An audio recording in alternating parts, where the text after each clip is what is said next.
अब हम आज की क्लास शुरू करते हैं। यहां से हमारी आज की क्लास होनी चाहिए थी। बहुत इंटरेस्टिंग क्वेश्चन है। अब आप इंटरमीडिएट भूल जाइए, आपने अगर कुछ आपको पढ़ा भी है आपने इंटरमीडिएट में तो ये बात आपको नहीं समझ आई। ये बिल्कुल फाइनल लेवल का है, इसमें इंटरमीडिएट का कोई रोल नहीं है। अभी तक तो इंटरमीडिएट और फाइनल मिक्स पढ़ रहे थे।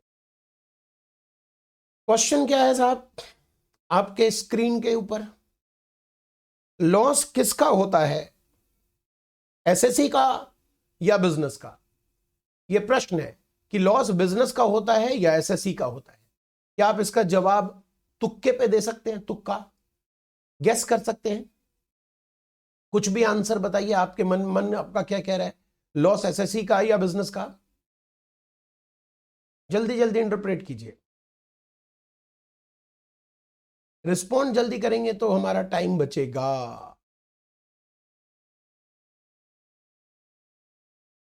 चलाएं हाथ, कीबोर्ड चलाएं। लॉस एसएससी का या बिजनेस का, किसका होता है? जवाब आया एसएससी का होता है। ठीक है, और कोई जवाब इसके अगेंस्ट भी आ रहा है हो तो बताइए। बिजनेस का, एसएससी का। चलिए आपके जवाब को हम थोड़ी देर के लिए पेंडिंग रखते हैं। कोई और जवाब इसके अगेंस्ट नहीं है, अभी पेंडिंग रखते हैं। क्वेश्चन क्या है, हो सकता है आप ही अपने जवाब को बदल लें। क्वेश्चन क्या है? क्वेश्चन यहां पर है, आपके सामने क्वेश्चन है। राम एक बिजनेस कर रहा है, आपको दिख रहा है? ये राम एक बिजनेस कर रहा है, आपको दिख रहा है? ठीक है। बिजनेस में पिछले लास्ट 4 साल में 16 लाख, 20 लाख, 30 लाख, 40 लाख ये सब लॉस है। पिछले 4 वर्षों में खाली लॉस ही लॉस आ रहा है इस बिजनेस में। राम गुस्से में आकर इस बिजनेस को बेच देता है गोपी को। जब बिजनेस बेचा जाता है तो बिजनेस के एसेट्स 3 करोड़ के थे, लायबिलिटी 1 करोड़ की थी। तो गोपी ने 2 करोड़ का चेक साइन करके राम को पकड़ा दिया कि यह बिजनेस अब मेरा हुआ। राम ने कहा बला टली, तुम संभालो, तुम्हारा काम जाने, ये आफत बिजनेस है, खाली लॉस ही लॉस जनरेट कर रहा है। तो 3 करोड़ के एसेट और 1 करोड़ की लायबिलिटी से मुक्त हुआ राम, इस बिजनेस से मुक्त हुआ राम, और अब बिजनेस गोपी के पास आ गया। जो पिछले 4 वर्षों में इस बिजनेस ने लॉस क्रिएट किया था, इस बिजनेस ने लॉस क्रिएट किया था पिछले 4 वर्षों में, ये 160 लाख रुपए का टोटल लॉस है जो कि बिजनेस से क्रिएट हुआ। क्या यह लॉस अब मिस्टर गोपी के हैंडओवर हो गया है? यानी आने वाले समय में जो गोपी कमाएगा प्रॉफिट, क्या उससे गोपी एडजस्ट कर सकता है 160 लाख के लॉस को? इज सक्सेसर यानी बिजनेस को खरीदने वाला, बिजनेस को आगे चलाने वाला, बिजनेस को बेचने वाला इज कॉल्ड प्रीडेसेसर, बिजनेस को खरीदने वाला इज कॉल्ड सक्सेसर। बिजनेस को खरीदने वाला सक्सेसर मिस्टर गोपी क्या इस 160 लाख के लॉस को सेट ऑफ करने का अधिकार रखता है? यह लॉस किसका था? क्या यह बिजनेस का था? अगर हां तो गोपी के पास चला गया, क्योंकि बिजनेस गोपी के पास चला गया। अगर यह लॉस बिजनेस का नहीं था, एसएससी का था, एसएससी का था, तो फिर एसएससी तो राम था उस समय, और राम का लॉस राम के पास ही रहना चाहिए, गोपी पर नहीं जाना चाहिए। मतलब यह हुआ कि इस प्रश्न के उत्तर पर ही यह प्रश्न निर्भर करता है। इस प्रश्न का आंसर पिछले क्वेश्चन पे ही निर्भर करता है। अगर आप एसएससी का कहते हो लॉस, तो राम का लॉस राम जाने, बिजनेस के साथ तो गोपी के पास नहीं जाएगा। और अगर आप कहते हो नहीं सर लॉस तो बिजनेस का है, तो बिजनेस गोपी के पास, तो लॉस भी गोपी के पास चला जाना चाहिए इन फ्यूचर सेट ऑफ होने। इसे आप लॉस ना समझो, लॉस तो हो गया, ये तो हीरा है, हीरा। जिसके हाथ में होगा वो अपने लाभ से इसे एडजस्ट करके टैक्स बचा सकता है। ये हीरा है, टैक्स सेविंग हीरा, टैक्स बचाने की टेक्निक है। 160 लाख रुपए नहीं है, 160 लाख रुपए लॉस नहीं है, ये हीरा है। ये हीरा किसके पास रहेगा? अब दोबारा से आपको अपॉर्चुनिटी दी गई, आप आंसर करें। आपके हिसाब से क्या है उत्तर, सही उत्तर?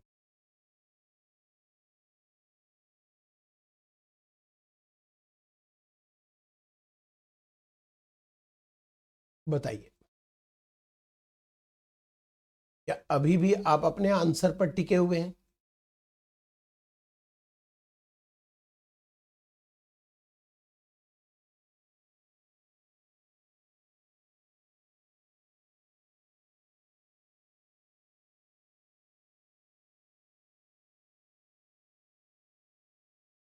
चलिए, तो आंसर क्या है?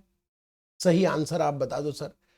सही आंसर है, बहुत ध्यान से सुनना पड़ेगा, ये पूरे फाइनल में हम चले गए, एकदम फाइनल में एंटर हो गए हैं, बिल्कुल छेड़छाड़ नहीं कर सकते हम दिमाग से, शांत रहना पड़ेगा, सामने सुनना पड़ेगा।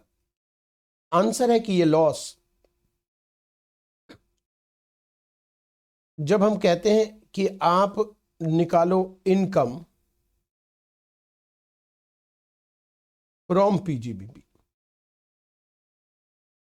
हम ये थोड़ी कहते हैं कि आप निकालो इनकम ऑफ पीजीबीपी,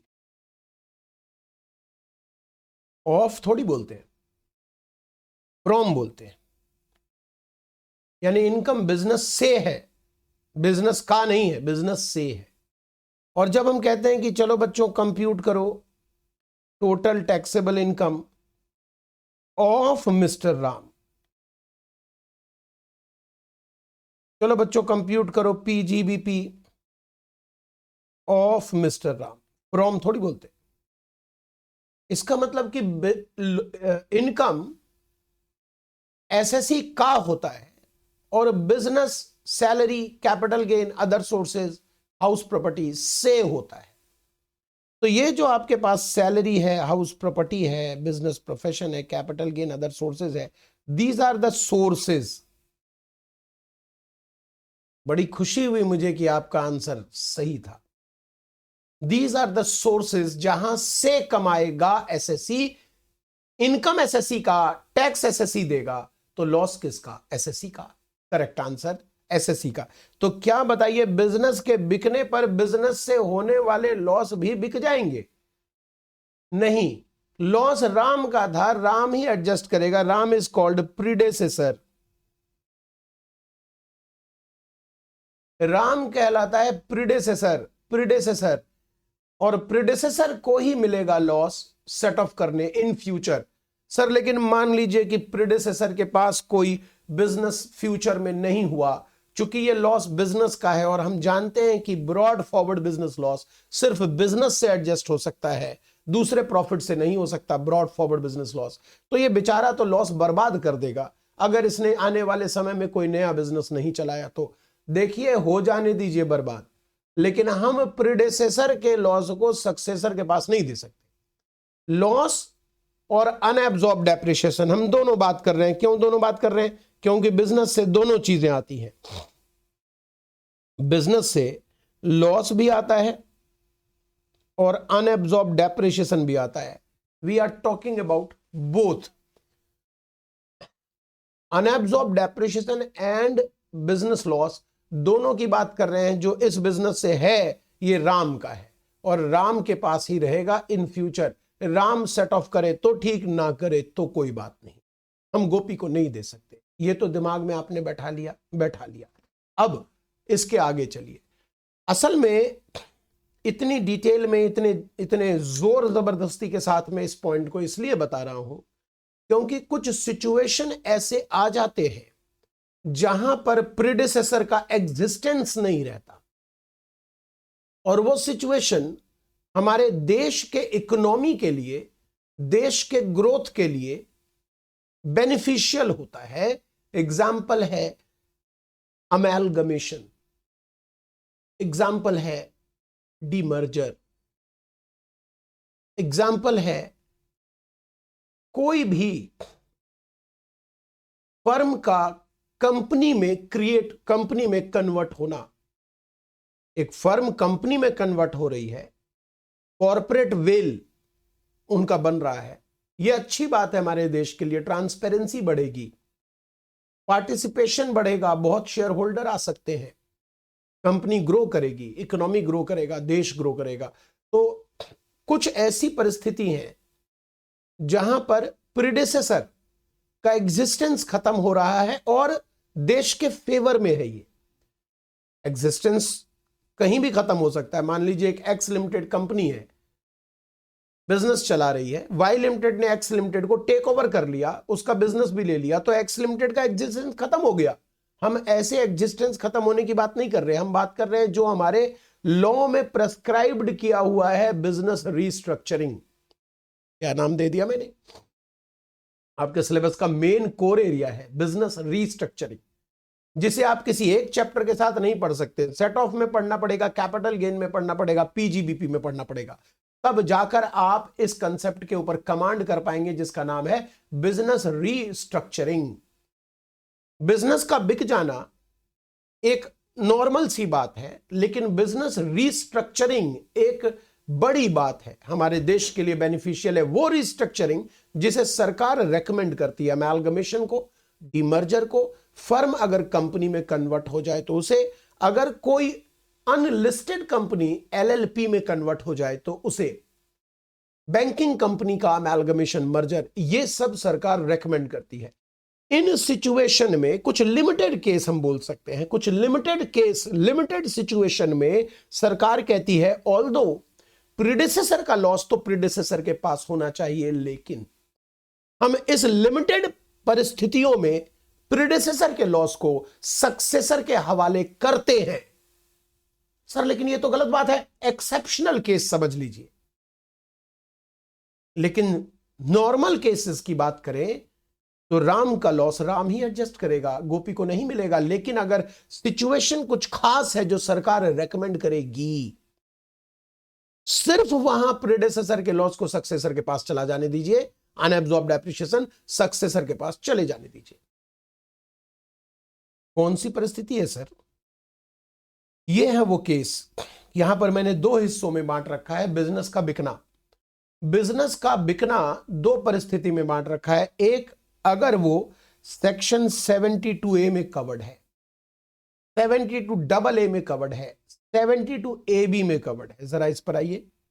अगर आपका केस बिजनेस का बिकना यहां कवर्ड है, सर यहां पर क्या कवर्ड होता है? यहां पर अमेलगमेशन कवर्ड है, डीमर्जर कवर्ड है, फर्म से कंपनी कवर्ड है और कंपनी से एलएलपी कवर्ड है। ये चार केसेस, और एक और है सोल प्रोप्राइटरी कंसर्न से कंपनी कवर्ड है। 5 परिस्थितियां यहां कवर्ड हैं, लेकिन इतना भी आसान तरीके से नहीं कवर्ड है कि अगर अमेलगमेशन हुआ तो प्रेडेसेसर का लॉस दे देना, सक्सेसर को दे देना। नहीं साहब, नहीं साहब।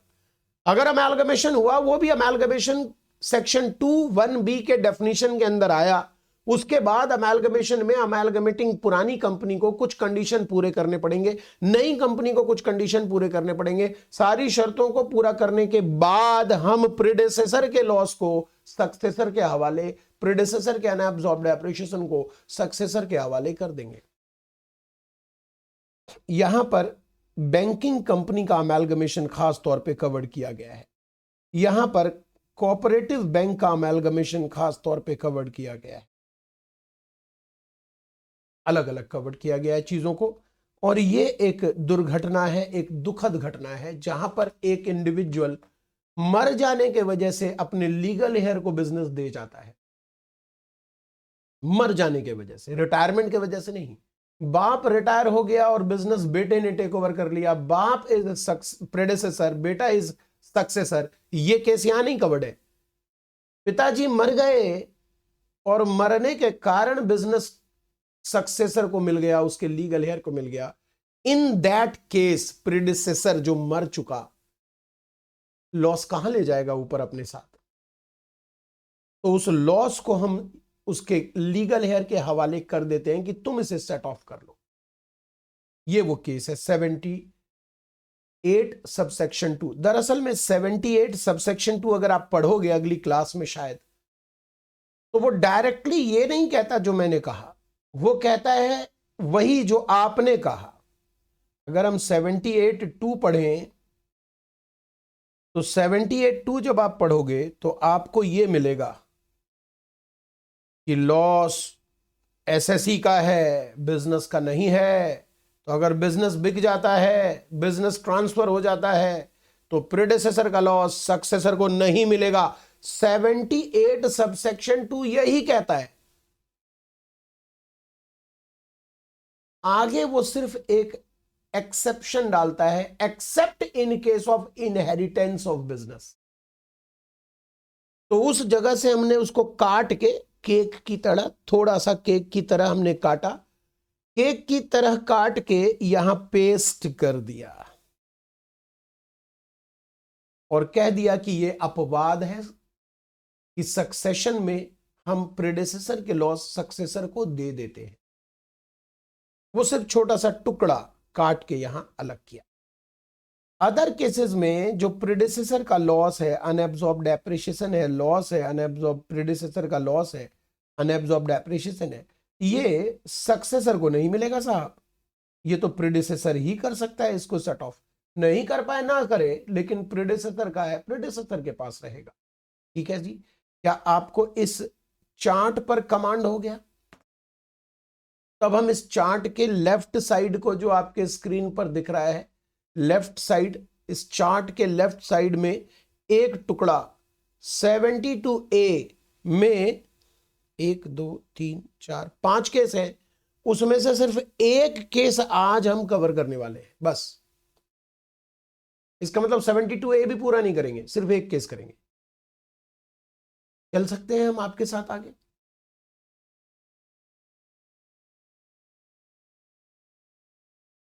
यस, चलिए सर, तो हम चलिए चल पड़े 72 कैपिटल ए में। 72 कैपिटल ए कहां है, दिखाओ सर, यहां है। 72 कैपिटल ए में सबसेक्शन 1 आपको दिखेगा। 72 कैपिटल ए में आपको सबसेक्शन 1 दिखेगा, सबसेक्शन 2 दिखेगा।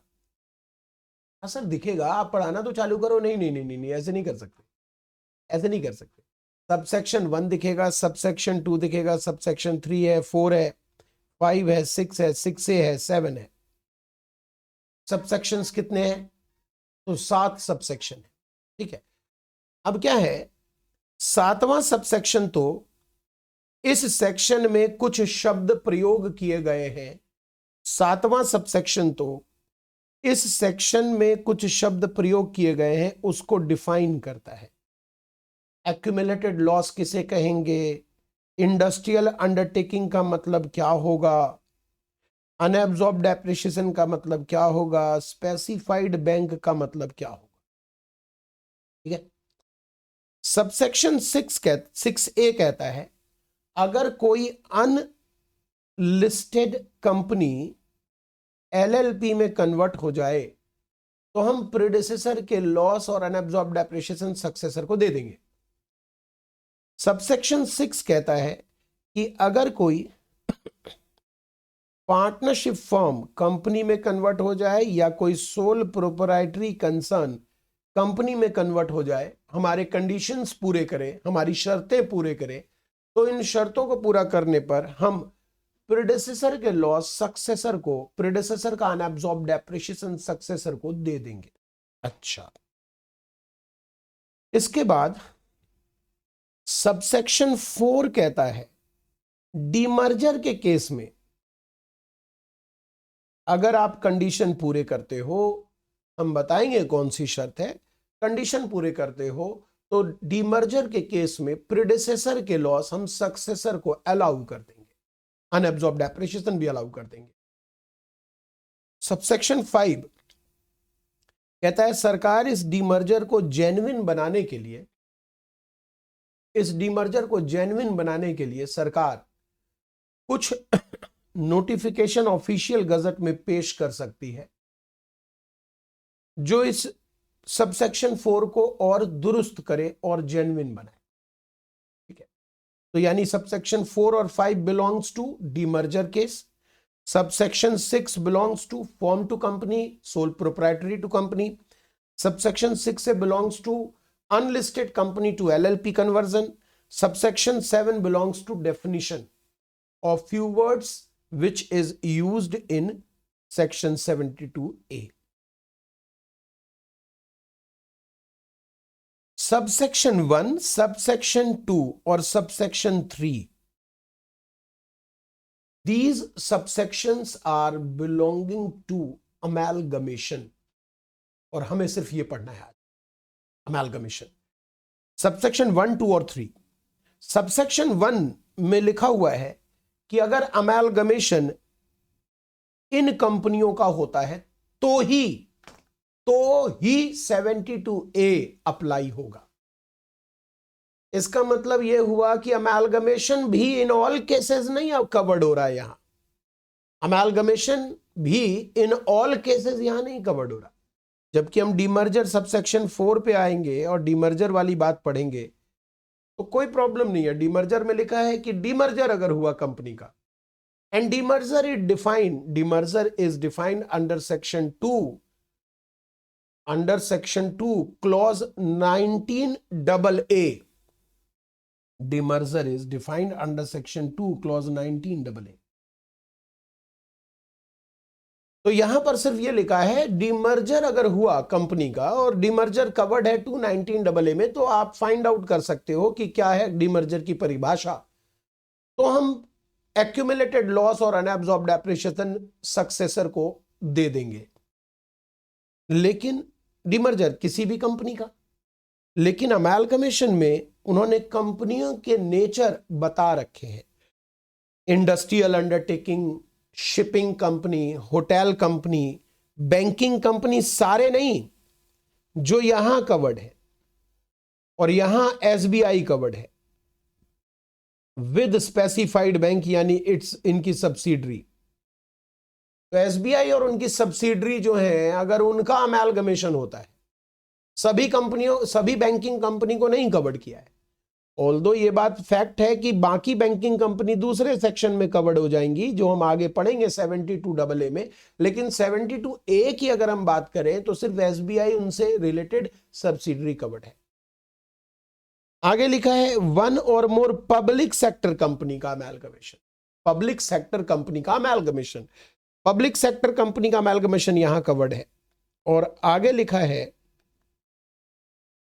कि east oil public sector company का अमेलगमेशन कवर्ड है। अब ये क्या होता है, ईस्ट ऑयल क्या होता है? East oil public sector company वो कंपनी होती है जो किसी जमाने में पब्लिक सेक्टर कंपनी थी और गवर्नमेंट ने अपना पार्टिसिपेशन उसमें कम कर दिया, जिस वजह से वो पब्लिक सेक्टर कंपनी से ceased to be non public sector company बन गई। तो ईस्ट ऑयल यानी पुरानी खानदानी पब्लिक सेक्टर कंपनी, आप ऐसा समझिए। खैर इसको हम डिटेल में पढ़ेंगे, ये अलग बात हो गई। मैं क्या कह रहा हूं कि यहां पर सभी टाइप की कंपनियां नहीं कवर्ड है। यहां कंपनियां कवर्ड है industrial undertaking, shipping company, hotel company, banking company, खास पब्लिक सेक्टर कंपनी, ये कवर्ड है सिर्फ। ठीक है, पब्लिक सेक्टर कंपनी कवर्ड। अगर मान लीजिए मैं एक जनरल डिस्कशन करूं कि एक गुड्स ट्रेडिंग कंपनी और गुड्स ट्रेडिंग कंपनी का आपस में अमेलगमेशन हो रहा है, तो यहां पर तो है ही नहीं goods trading company. Industrial undertaking में कहीं गुड्स आएगा? ट्रेडिंग, मैन्युफैक्चरिंग आएगा, ट्रेडिंग थोड़ी आएगा। पर वैसे इंडस्ट्रियल अंडरटेकिंग में आता क्या है, वो जानना हो तो उसके लिए सब सेक्शन 7 का सहारा लीजिएगा। ये इंटरप्रिटेशन बुक आज आपको, आज या कल, आज ही कोशिश करेंगे, आज या कल आपको प्रोवाइड कर दिया जाएगा ई बुक सेक्शन में। तो फिर वो आप अपना डाउनलोड करके उसको पढ़ने का प्रयास कीजिएगा अगली क्लास से पहले, तो मजा आने वाला है। भाई इंटरप्रिटेशन सीखा है तो नई चीज पढ़ने का मन करता है, आपका भी करता हो शायद। सबसेक्शन 7 कहता है इंडस्ट्रियल अंडरटेकिंग का मतलब जो गुड्स की मैन्युफैक्चरिंग करते हो। ये हमने जनरल डेफिनेशन लेना होता है कि इंडस्ट्री मतलब गुड्स मैन्युफैक्चरिंग। आगे लिखा है नहीं, कंप्यूटर सॉफ्टवेयर भी मैन्युफैक्चरिंग करने वाले इसमें आ जाएंगे। पावर जनरेटिंग करने वाले भी इसमें आ जाएंगे, पावर डिस्ट्रीब्यूशन भी इसमें आ जाएंगे। टेलीकॉम सर्विस करने वाले, जो टेलीकॉम सर्विस प्रोवाइड करते हैं, उनको भी हम इंडस्ट्रियल अंडरटेकिंग में रखेंगे। जो माइनिंग करते हैं उनको भी इंडस्ट्रियल अंडरटेकिंग में रखेंगे। जो शिप एयरक्राफ्ट, सर शिप तो ऑलरेडी शामिल है, नहीं, वहां पर शिपिंग कंपनी है। यहां मैं कह रहा हूं शिप एयरक्राफ्ट या रेल सिस्टम के मैन्युफैक्चरर यहां कवर्ड है, जो शिप कंस्ट्रक्ट करते हैं, एयरक्राफ्ट कंस्ट्रक्ट करते हैं, रेल सिस्टम कंस्ट्रक्ट करते हैं, रेल की लाइनें बिछाने का काम करते हैं। ऐसी कंपनियों को भी हम इंडस्ट्रियल अंडरटेकिंग बोलेंगे। ये इंडस्ट्रियल अंडरटेकिंग पूरे एक्ट में जहां भी शब्द का प्रयोग होगा इंडस्ट्रियल अंडरटेकिंग, वहां इनका ही मतलब लिया जाएगा। ना सिर्फ goods manufacturing, computer software manufacturing, power generation, telecom licence, telecom वाले, माइनिंग, शिप एयरक्राफ्ट, रेल के कंस्ट्रक्शन वाली कंपनी को इंडस्ट्रियल अंडरटेकिंग बोलेंगे। तो यहां पर कौन कौन सी कंपनी शामिल है sir? Industrial undertaking, shipping company, hotel company है। बैंकिंग कंपनी खास, जहां लिखा ना स्पेसिफाइड बैंक, आप उस डेफिनेशन को भी देखो, वहां लिखा है एसबीआई और उसकी सब्सिडरी। पब्लिक सेक्टर कंपनी कोई भी हो सकता है, और east while public sector company का मतलब तो सर आपने पढ़ाया, यहां थोड़ी ना लिखा हुआ है। हाँ तो पढ़ लीजिए, यहां पर एक्सप्लेनेशन कहता है कि east while public sector company means a company which was a public sector company in earlier years. Company जो कि किसी जमाने में पब्लिक सेक्टर कंपनी थी। बड़ा इंपॉर्टेंट है ये डेफिनेशन, 2021 बजट से ये चेंज आया है, तो ज्यादा दिन नहीं हुए हैं, 1-2 साल हुए हैं चेंज आए हुए, तो बड़ा ध्यान से आपको देखना पड़ेगा। East while public sector company means company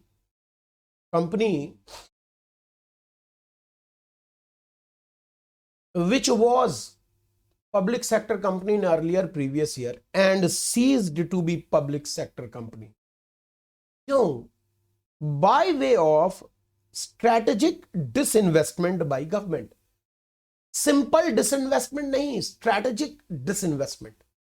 disinvestment मतलब हुआ कि पब्लिक सेक्टर कंपनी का मतलब जानते हैं, जो जहां पर गवर्नमेंट का 51% या उससे ज्यादा पावर हो, ओनरशिप हो।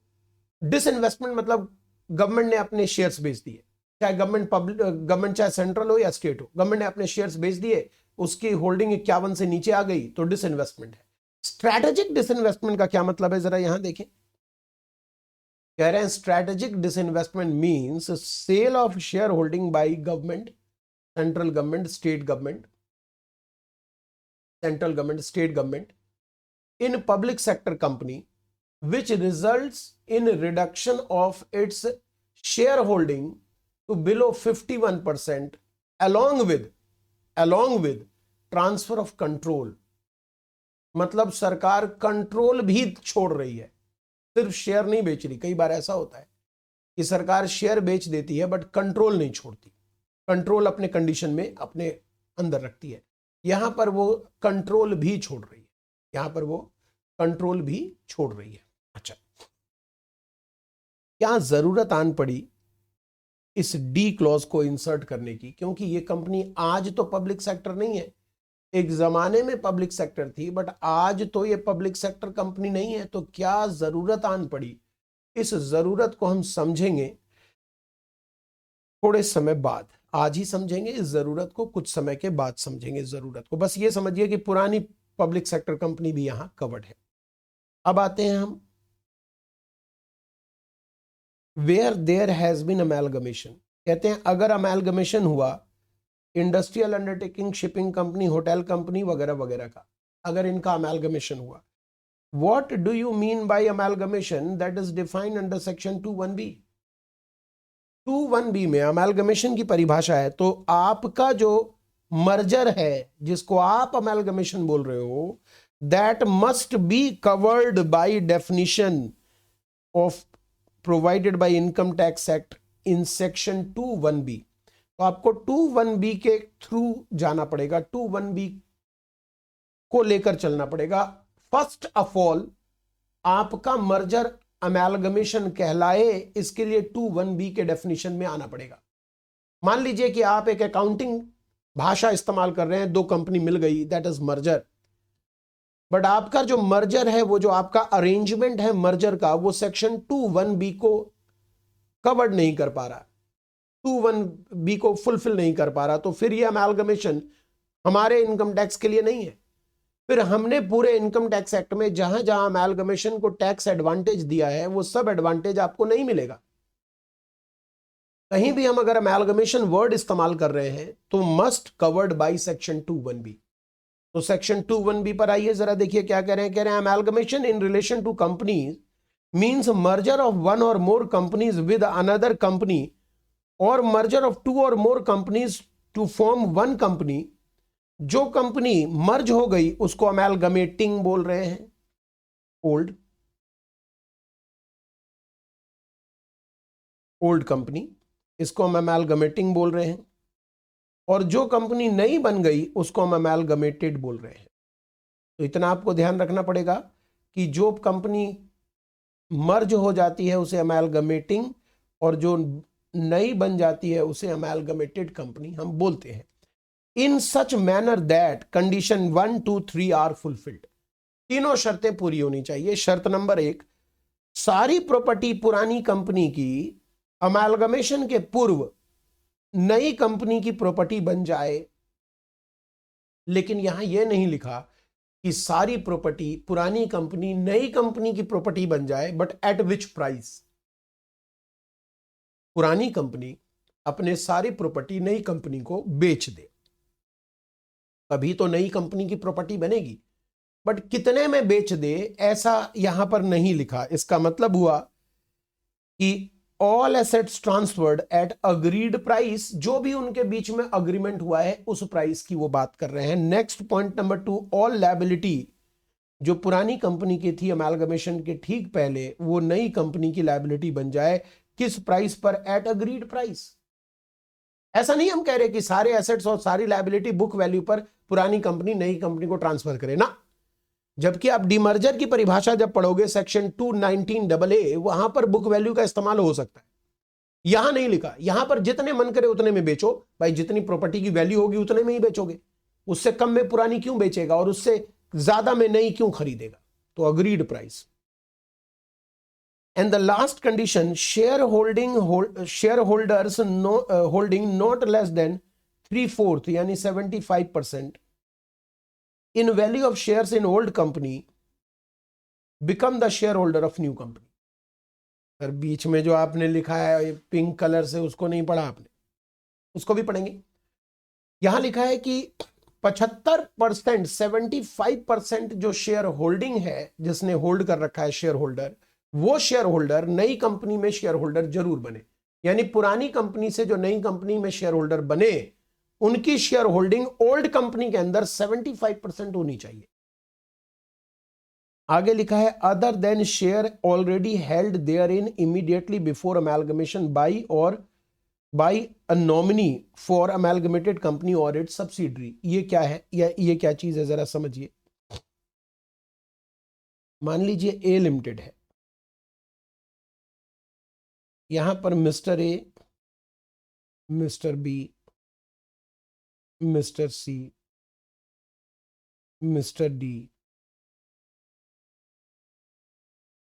और एक्स लिमिटेड, इतने शेयर होल्डर हैं।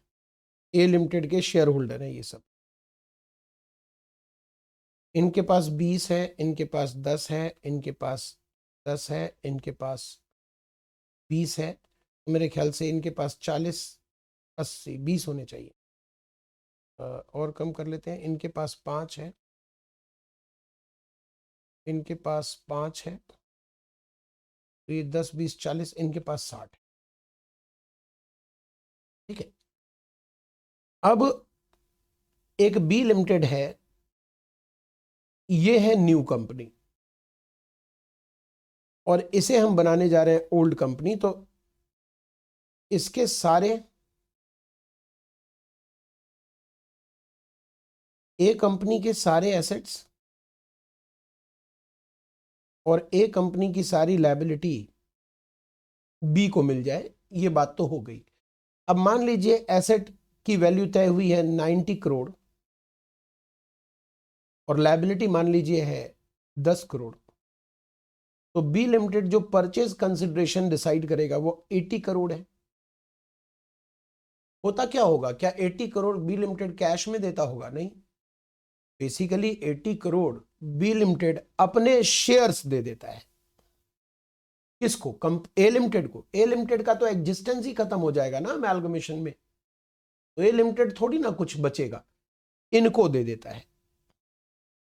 आपको दे दिया 80 करोड़। तो जो पुराने शेयर होल्डर थे कंपनी के, वो अब नए कंपनी के भी शेयर होल्डर बन गए।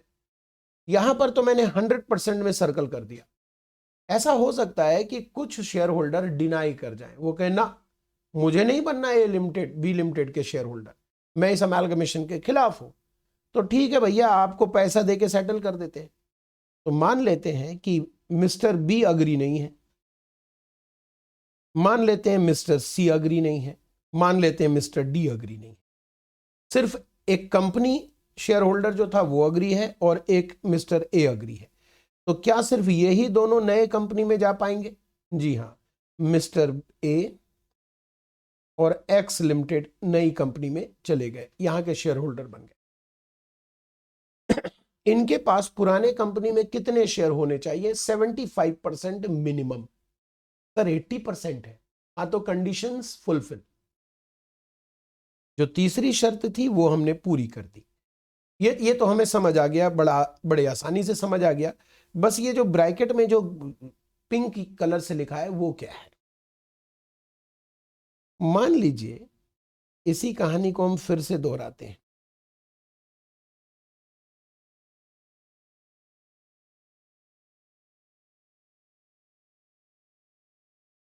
ये डिसाइड हुआ ये डिसाइड हुआ कि ए लिमिटेड जो पुरानी कंपनी है अपने सारे एसेट सारी लायबिलिटी बी लिमिटेड को दे देगी।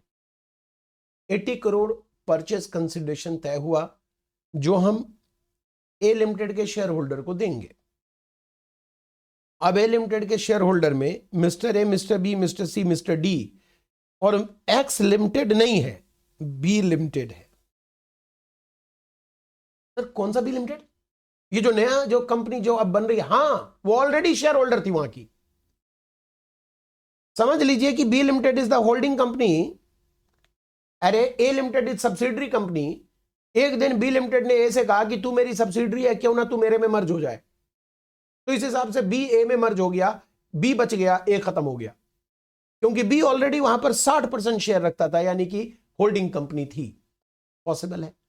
अच्छा, यहां जरूरी नहीं है होल्डिंग हो, 60 हो, 30 हो, 20 हो। मेरे कहने का मतलब जो नई कंपनी हम अब देख रहे हैं अमेलगमेटेड, वो ऑलरेडी पुरानी कंपनी की शेयर होल्डर में शामिल है। तो आप मुझे बताइए, क्या बी लिमिटेड जो 80 करोड़ के शेयर्स डिस्ट्रीब्यूट करेगी वो अपने आप को भी कर देगी? खुद को अपने शेयर दे देगी? बी लिमिटेड का शेयर होल्डर है, ऐसे कैसे होगा? तो ये तो पॉसिबल ही नहीं है कि बी लिमिटेड अपने आप को शेयर दे। अब अगर वो सारे राजी भी हो जाते हैं तो जरा देखिए, सिर्फ 40% शेयर होल्डर यहां आएंगे। मान लीजिए मैं कहता हूं Mr A, Mr B, Mr C, Mr D सब राजी हो गए नए कंपनी के शेयर होल्डर बनने के लिए, लेकिन इनके पास कितनी होल्डिंग है? 40%। तो कंडीशन नंबर 3 कभी पूरा हो ही नहीं पाएगा। सारे शेयर होल्डर अग्री हो जाए तो भी नहीं पूरा हो सकता, क्योंकि ये टेक्निकल एरर आ गया। टेक्निकल एरर पॉसिबल नहीं है ये चीज कि बी लिमिटेड अपने आप को शेयर दे। लॉ मेकर ने कहा since it is technical error, तो आप जो 75% की वैल्यू देखोगे वो अदर देन बी लिमिटेड देखना। बी लिमिटेड को छोड़कर 40 थे और 40 तैयार हो गए, यानी 100% कंटिन्यू हो गया शेयर। मतलब यह है कि अगर मैं यहां पर कहूं कि सी इज नॉट राजी और डी इज नॉट राजी, only 30% Mr A and Mr B agree to become share holder of new company. And आपको क्वेश्चन एग्जामिनर ने दे दिया कि आप थर्ड कंडीशन को चेक कीजिए। तो आप थर्ड कंडीशन को कैसे चेक करिएगा? 40% का 75%, 60 को छोड़कर कितना है? 40 का 75% इज 30। क्या 30% अग्री है? यस। तो 75% शेयर होल्डर कंटिन्यू हो रहे हैं। कंडीशन नंबर 3 फुलफिल हुआ। सहमत हो तो मैं आगे बढ़ूं? प्लीज बताइए, प्लीज मुझे रिप्लाई कीजिए कि ये आपको समझ आया कि नहीं। सभी बच्चे बताएं।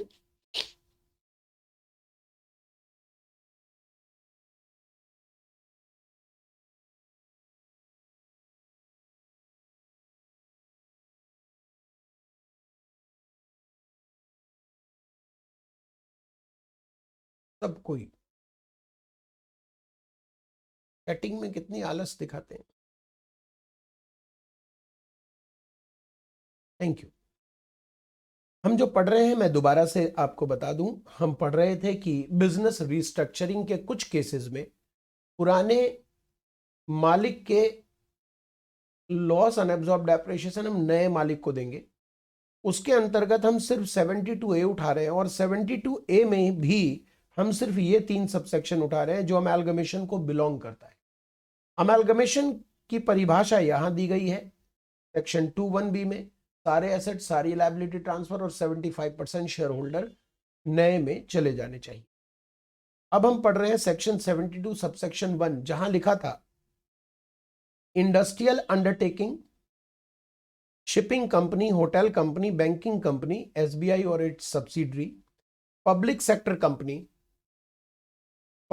कंपनी किसी भी बिजनेस में हो, और east while public sector company conditions के साथ, वो हम देखेंगे। इन लोगों का अगर अमेलगमेशन हुआ तभी हम वो डिस्कस कर रहे थे कि पुराने मालिक का लॉस अनएब्जॉर्ब्ड डेप्रिसिएशन हम नए मालिक को दे देंगे। इंडस्ट्रियल अंडरटेकिंग में गुड्स और कंप्यूटर सॉफ्टवेयर के मैन्युफैक्चरर आ जाएंगे, पावर डिस्ट्रीब्यूशन जनरेटर वाले आ जाएंगे, टेलीकॉम और माइनिंग आ जाएंगे, और इनके कंस्ट्रक्शन कंपनी आ जाएगी। मैंने डेफिनेशन को भी यहीं पर लिख दिया। अच्छा, आगे आपको कंडीशन पूरे करने पड़ेंगे। एक तो आपका अमेलगमेशन, कंडीशन सुनिएगा, एक तो आपका अमेलगमेशन सेक्शन 21B में आना चाहिए। आप इसे पहली शर्त मान सकते हो, इसे आप शर्त ही मान लो। ये फर्स्ट कंडीशन आप इसे मान लो, that is first condition. Condition number 2, आप यहां जो कंपनियों के नेचर हैं, जो लिस्ट है, आप इन कंपनियों में ही आने चाहिए, यानी कंपनी स्पेसिफाइड होनी चाहिए।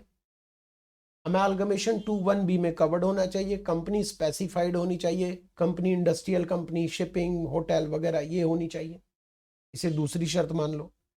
और तीसरी शर्त यह है कि पुरानी कंपनी जो बिजनेस ट्रांसफर कर रही है वो 3 साल मिनिमम ओल्ड होना चाहिए, यानी 3 साल या उससे ज्यादा पुराना होना चाहिए। पुरानी कंपनी का बिजनेस 3 साल या उससे ज्यादा पुराना होना चाहिए, और पुराने कंपनी ने अपने जो शेयर्स एसेट ट्रांसफर किए, ऑल एसेट्स, उसमें से 75% कम से कम एसेट 2 साल से ज्यादा पुराना होना चाहिए। ये नहीं समझ आया सर?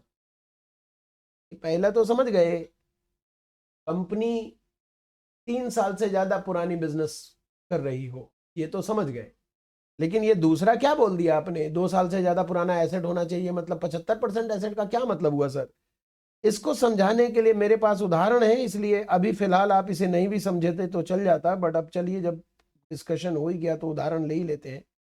मान लीजिए अमेलगमेशन हुआ, ए लिमिटेड पुरानी कंपनी, बी लिमिटेड नई कंपनी।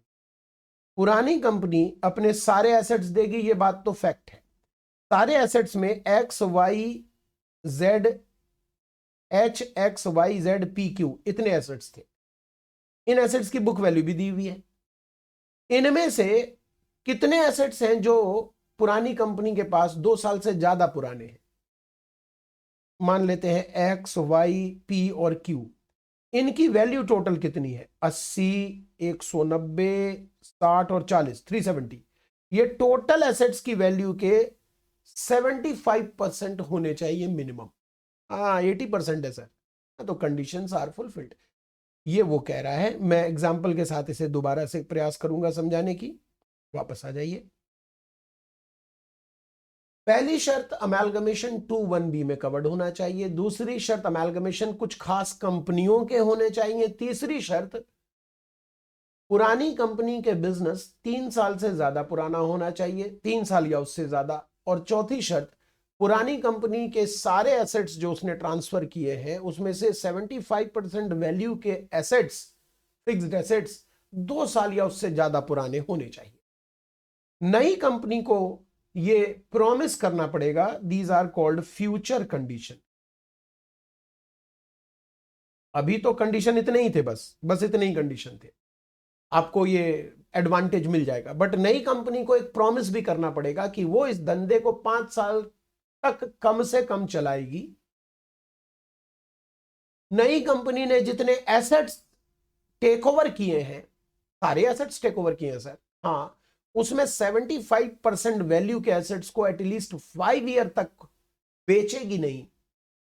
और अगर पुरानी कंपनी मैन्युफैक्चरर है तो उसके इंस्टॉल्ड कैपेसिटी के 50% मैन्युफैक्चरिंग कम से कम नई कंपनी 4 साल तक अचीव कर ले और 5 साल तक उसे कंटिन्यू रखे। ये सब भी हम डिटेल में देख लेंगे। तो पहली शर्त क्या है अमेलगमेशन में? अमेलगमेशन, पहली शर्त है कि अमेलगमेशन 2(1)(b) में आना चाहिए। दूसरी शर्त है कि खास कंपनी की बात कर रहे हैं हम, सभी कंपनी की नहीं बात कर रहे। तीसरी शर्त, ओल्ड कंपनी को 2 कंडीशन पूरे करने पड़ेंगे, बिजनेस 3 साल पुराना और एसेट्स में 75% 2 साल पुराना। नई कंपनी को 3 प्रॉमिस करना पड़ेगा। पहला प्रॉमिस, बिजनेस 5 साल तक कंटिन्यू मिनिमम करेंगे। दूसरा प्रॉमिस, जो एसेट्स खरीदा जो एसेट्स पुरानी से लिया उसका 75% 5 साल तक कंटिन्यू रखेंगे। और अगर पुरानी कंपनी एक मैन्युफैक्चरिंग है, यानी कि उनके पास कैपेसिटी है मैन्युफैक्चरिंग की, तो इंस्टॉल्ड कैपेसिटी का 50% 4 साल के अंदर उनको अचीव कर लेना पड़ेगा। और 5 साल तक, मान लीजिए कि उसने दूसरे साल ही अचीव कर लिया, तो 5 साल तक, इसका मतलब ये हुआ, ये देखिए, आपको पुरानी कंपनी मान लीजिए 2000 टन प्रोड्यूस करती थी, तो 1000 टन का प्रोडक्शन आपको अचीव कर लेना पड़ेगा 4 साल के अंदर अंदर। मान लीजिए आपने यहां पर 800 टन अचीव किया तो ये नहीं चला, अगले साल आपने 1200 टन अचीव किया तो आपने पूरा कर लिया, तो दूसरे साल ही आपने 50% कैपेसिटी पे आपने पकड़ लिया। इसे अब आप कंटिन्यू करेंगे 5 वर्षों तक, कम नहीं करेंगे, कंटिन्यू करेंगे। ये कंडीशन है। नेक्स्ट, इतनी शर्तों को पूरा कर दिया, भाई साहब आपने हद ही कर दी एक छोटे से काम के लिए कि राम का लॉस और अनएब्सॉर्ब्ड डेप्रिसिएशन गोपी को मिलेगा कि नहीं, आपने ऐसी तैसी कर दी कंपनी की। कंपनी अमालगमेशन में 2(1)(b) में आना चाहिए, कंपनी खास होनी चाहिए, पुरानी कंपनी की ये कंडीशन, नई कंपनी को ये कंडीशन, हद कर दी सर आपने। चलो मान लो सर हम रोते गिरते पड़ते सारी शर्तें पूरी कर देते हैं, 2(1)(b) में हमारा अमालगमेशन आ गया, कंपनी हमारे लिस्ट के अंदर आ रही है, पुरानी कंपनी के बिजनेस 3 साल से ज्यादा पुराने हैं, फिक्स एसेट्स का 75% 2 साल या उससे ज्यादा पुराना है। नई कंपनी ने, चलो नई कंपनी को तो कोई कंडीशन नहीं पूरी करनी ना, अभी नई कंपनी को तो सिर्फ प्रॉमिस करना है कि हम वचन देते हैं 5 साल तक बिजनेस चलाएंगे, मिनिमम, ज्यादा भी चलाएं, 5 साल मिनिमम चलाएंगे। टोटल फिक्स एसेट्स का 75% हम वचन देते हैं कि 5 साल तक कंटिन्यू रखेंगे, और इंस्टॉल कैपेसिटी का 50% हम वचन देते हैं कि 4 साल के अंदर पूरा कर लेंगे, अचीव कर लेंगे, 5 साल तक उसको कंटिन्यू रखेंगे। कर दिया जी, गिरते पड़ते हमने सारी शर्तें पूरी। अब बताओ क्या होगा, क्या करोगे? अब पुराने कंपनी के लॉस और अनअब्सॉर्ब्ड डेप्रिसिएशन नई कंपनी को सेट ऑफ करने मिल जाएंगे? जी हाँ। ओके, ना ना ना ना, ऐसे कैसे ओके? ये जो लास्ट में बोला फिर से बोलो, पुरानी कंपनी के लॉस और अनअब्सॉर्ब्ड डेप्रिसिएशन नई कंपनी को मिल जाएंगे सेट ऑफ होने, ऐसे कैसे? जरा साफ साफ बोलो। काफी तो बोला भाई। नहीं नहीं नहीं नहीं, पुराने कंपनी के लॉस मान लीजिए 6 साल पुराने थे, तो लॉस के 2 ही साल बचे हैं। लॉस तो 8 ही साल कैरी फॉरवर्ड होता है ना सर, तो पुरानी कंपनी के लॉस 8 साल, 6 साल पुराने थे तो 2 ही साल बचे, तो नई कंपनी को आप सेट ऑफ करने दे रहे हो ये 2 ही साल के लिए, जो बचे हुए हैं साल उसी साल के लिए ना।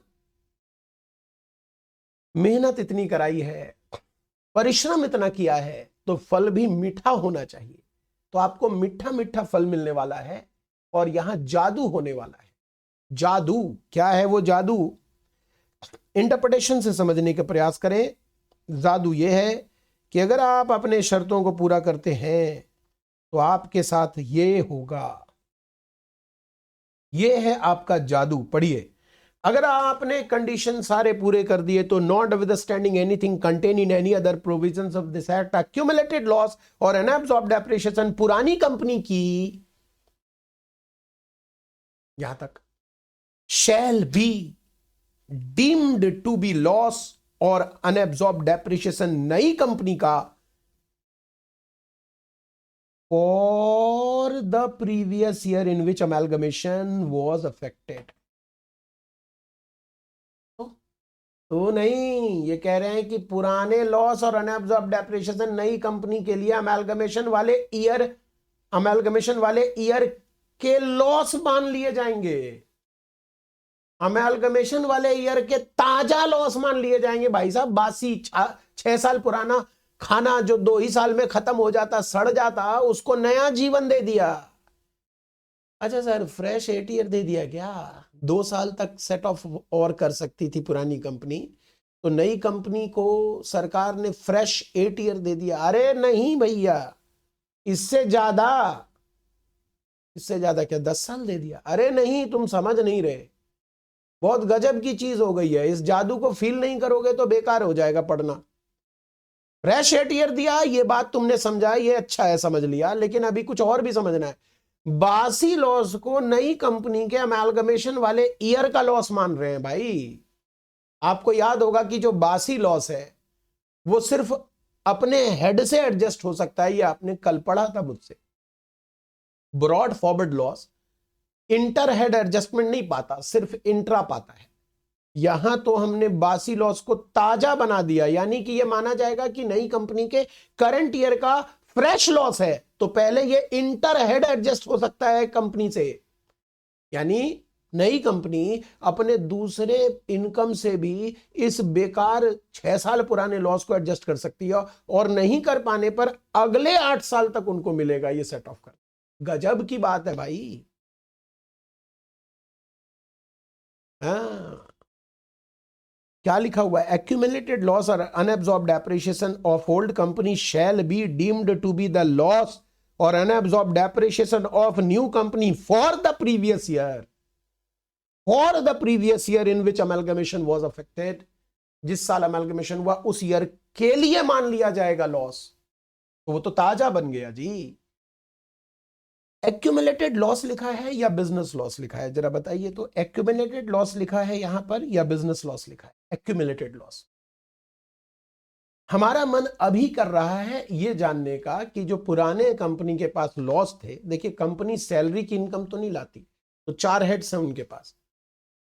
मेरा मन कर रहा है ये जानने का कि पुराने कंपनी के कौन से लॉस की बात हो रही है, बिजनेस लॉस की या house property loss, capital gain, other sources, किसी भी लॉस की बात हो रही है या सिर्फ बिजनेस लॉस की बात हो रही है। यहां पर एक्यूमुलेटेड लॉस लिखा है, हमें नहीं पता सर। अनएब्जॉर्ब्ड डेप्रिसिएशन तो हम समझ गए सर बिजनेस से है, एक्यूमुलेटेड लॉस नहीं पता। एक्यूमुलेटेड लॉस की परिभाषा सबसेक्शन 7 में कुछ वर्ड्स थे ना डेफिनेशन में। Accumulated loss means so much of the loss of predecessor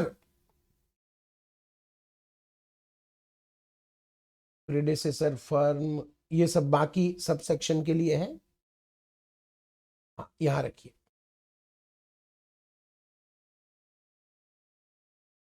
बाकी भी तो कवर करेंगे ना, तो उसके लिए छोड़ दिया हमने। फिर से पढ़िए। Accumulated loss means so much of the loss of old company under the head PGBP not being loss sustained in speculative business. ओ, यानी कि एक्यूमुलेटेड लॉस का मतलब हमने क्या लेना है? सिर्फ पीजीबीपी लॉस, और वो भी स्पेकुलेटिव को छोड़कर। क्या हम नॉर्मल बिजनेस लॉस इसका नाम दे सकते हैं? जी, स्पेकुलेटिव बिजनेस का नहीं लेना है, नॉर्मल बिजनेस का लॉस है, नॉर्मल बिजनेस लॉस, स्पेकुलेटिव वाला नहीं लेना है। ओके सर, समझ गए।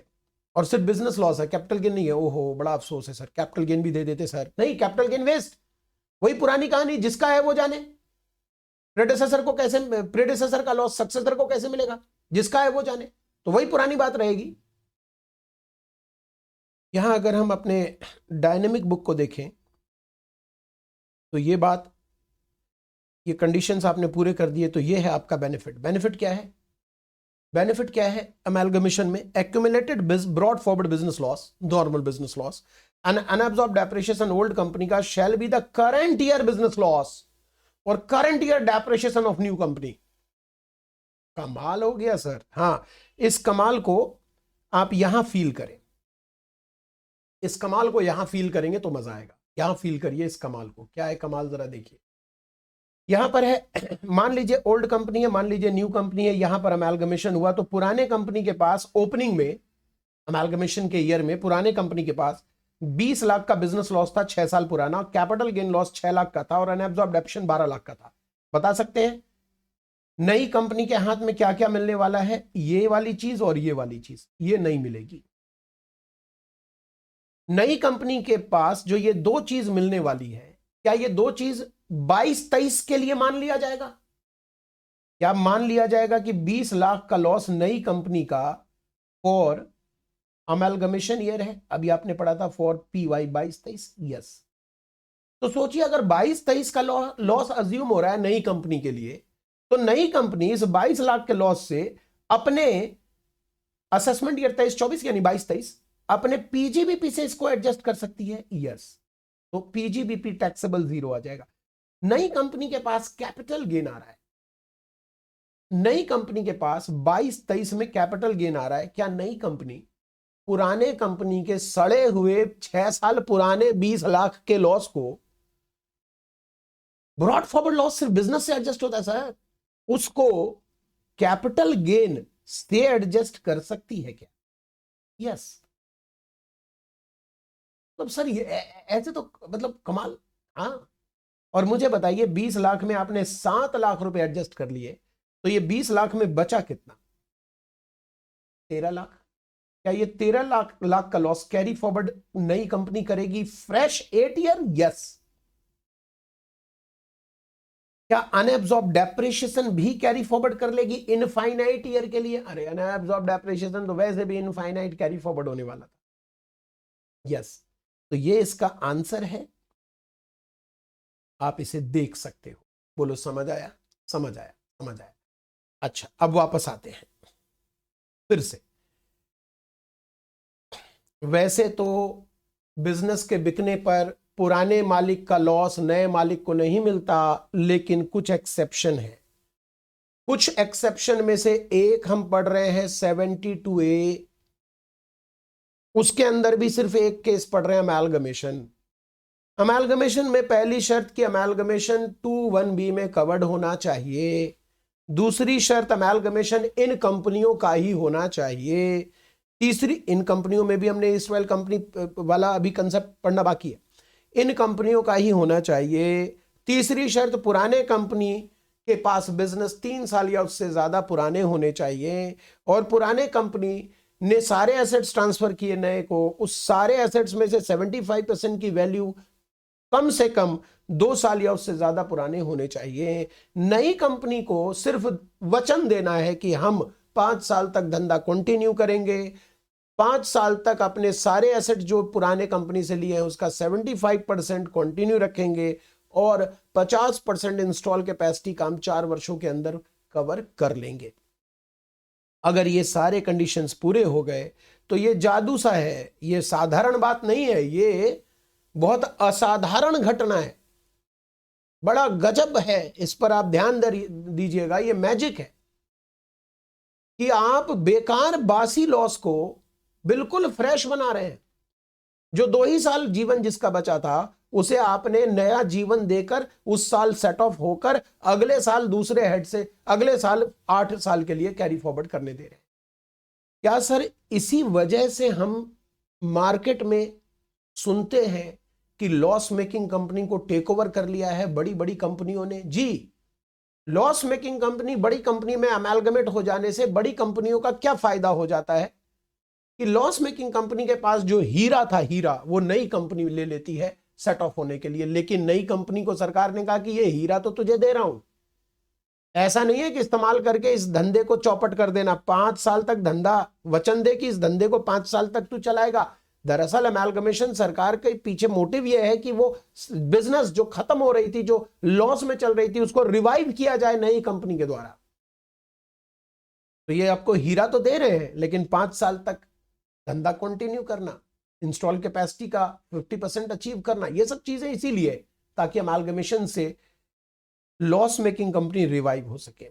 सबसेक्शन 3 जो आखिरी सेक्शन है अमेलगमेशन से रिलेटेड, वो कहता है कि अगर नई कंपनी ने अपने वचन तोड़े तो जितना हीरा खाया है, हीरा यानी लॉस और अनएब्सॉर्ब डेप्रिसिएशन, खाया मतलब सेट ऑफ, उतना निकलवा देंगे, पेट चीर कर निकाल लेंगे। और पीजीबीपी जो पुरानी नई कंपनी ने तोड़ा वचन, तो नई कंपनी की इनकम बना देंगे जितना उसने मजे लिए हैं पुराने कंपनी के लॉस और अनएब्सॉर्ब डेप्रिसिएशन के। ये कौन कहता है? सबसेक्शन 3 कहता है।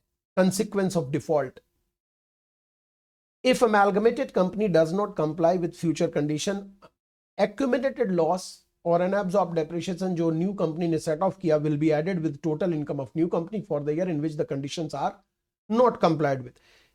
इस बात को समझने के लिए हमें यहां आना पड़ेगा। याद है अभी हमने एक एग्जाम्पल लिया था, ये एग्जाम्पल हम ले रहे हैं कंडीशन समझने के लिए और कंडीशन पूरी नहीं करने पर पिटाई खाने के लिए। बस इसके बाद हम 2 मिनट में छुट्टी कर रहे हैं। 22-23 में ओल्ड कंपनी है, ये न्यू कंपनी है। ओल्ड कंपनी ने सारे एसेट्स लायबिलिटी दे दिए, यहां पर आपको एसेट्स दिख रहे हैं। पता लगाइए कि कौन कौन से एसेट्स 2 साल से ज्यादा पुराने हैं। पता चला H, Y, P और Q। इनकी बुक वैल्यू देखिए, ये है इनकी बुक वैल्यू। टोटल कीजिए, टोटल आता है 370। सारे एसेट्स कितने हैं? Fixed assets 460। आपको रेशियो बनाना है 370 डिवाइडेड बाय 460, कितना परसेंट हुआ? 80%। हमें चाहिए था 75% ऑफ टोटल एसेट्स पुरानी कंपनी के पास 2 साल से ज्यादा पुराने होने चाहिए, कंडीशन पूरी। अब नई कंपनी को वचन देना है कि नई कंपनी ने ये जो सारे एसेट्स लिए उसमें से 75% वैल्यू के 5 साल तक नहीं बेचेंगे। इसका क्या मतलब हुआ? इसका मतलब हुआ बी लिमिटेड हर साल इनकम टैक्स डिपार्टमेंट को रिपोर्टिंग करेगा कि हमने अमेलगमेशन में जो एसेट्स लिए थे वो अभी भी हमारे पास हैं। मान लीजिए पहले साल ही क्यू बेच दिया, तो क्यू की कीमत 40 थी, रिपोर्टिंग हो जाएगी कि क्यू बिक गया है, अभी भी 410 बचा हुआ है। ऐसा समझ लीजिए 460 टोटल था ना, इसका 75% कितना होता है? 345। माइनस करके निकालिए तो कितना होता है? 115। 115 की वैल्यू वाले एसेट्स 5 साल तक ना बिक जाए। अभी कितना बिका? अभी 40 वाला बिक गया, कोई बात नहीं, 115 तक हम बेच सकते हैं, उससे 115 के बियॉन्ड नहीं जाना। अगले साल पी बेच दिया, ओहो, चलिए कोई बात नहीं, टोटल तो 100 ही बेचा है ना, अभी भी हम 75% होल्ड करते हैं एसेट्स की वैल्यू का। और ये वैल्यू कब की देखनी है? ध्यान से देखिए, अमेलगमेशन के डेट की। यहां पर मैंने एरो डाल के लिखा है, ये अमेलगमेशन के डेट की वैल्यू लेनी है, बुक की वैल्यू। अगले साल कोई एसेट्स नहीं बिका, अगले साल कोई एसेट्स नहीं बिका, और 5वें साल कमबख्त ने, बेवकूफ ने रुक जाता 1 साल, एच बेच दिया जिसकी कीमत 80 थी, हो गई पिटाई जबरदस्त। कंडीशन आपने खराब कर दिया, फ्यूचर के प्रॉमिस पूरे नहीं किए, अब होगी आपकी मरम्मत। मरम्मत क्या होती है?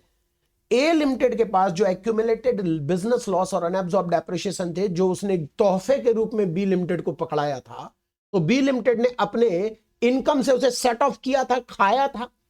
मान लीजिए पहले साल बी लिमिटेड ने 12 लाख रुपए का माइनस में फिगर है, तो 12 लाख रुपए खाए, सेट ऑफ किया।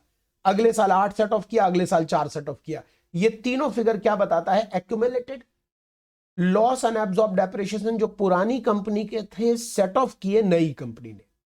और यहां आपने प्रॉमिस तोड़ा, तो 5वें साल जिस साल प्रॉमिस तोड़ोगे, टोटल हीरा जितना खाया है पेट चीर कर निकाल देंगे, 24 lakh, which has been set off by B Limited will be taxable in the hand of B Limited in the year of default। जिस साल आप गलती करोगे कुटाई हो जाएगी।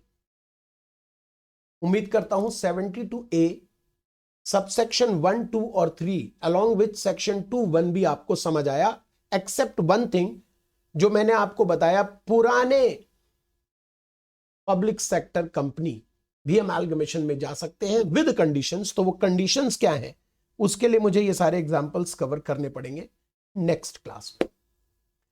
मिलते हैं अगली क्लास में। पढ़ाई करते रहिए, याद करते रहिए। कोई भी डाउट हो तो डाउट सेशन में आप पूछ सकते हो। Thank you.